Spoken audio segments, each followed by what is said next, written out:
Twende kwenye takrima. Ndio. Ukiangalia mzizi wa neno takrima unatokana na neno ukarimu. Nadhani wasikilizaji wa Radio Nuru FM wanaelewa maana ya neno ukarimu.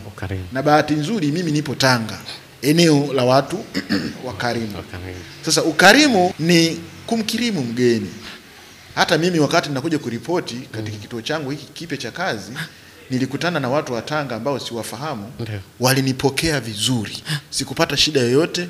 Lakini yale matendo yale niliyofanyiwa mimi na wenyeji wa mkoa wa Tanga, bila wao kutaka kunufaika kwa kitu chochote, lakini wananifanyia mimi kama binadamu mwenzao, Mtanzania mwenzao, kama binadamu ambaye nimeumbwa na Mwenyezi Mungu na mimi niishi duniani nifurahie haya maisha. Ile ndio takrima. Kwa hiyo takrima maana yake, kwanza tunaweza tukasema mambo ambayo unamfanyia mgeni unapomkaribisha katika eneo lako. Mengine yanaweza yakawa ni ya gharama, lakini unayafanya ili mgeni wako tunasema jisikie huko nyumbani. Yaani ajisikie furaha kuja kwako. Ile ni takrima.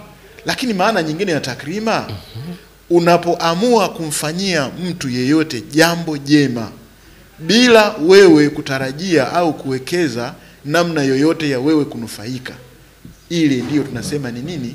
Ni takrima.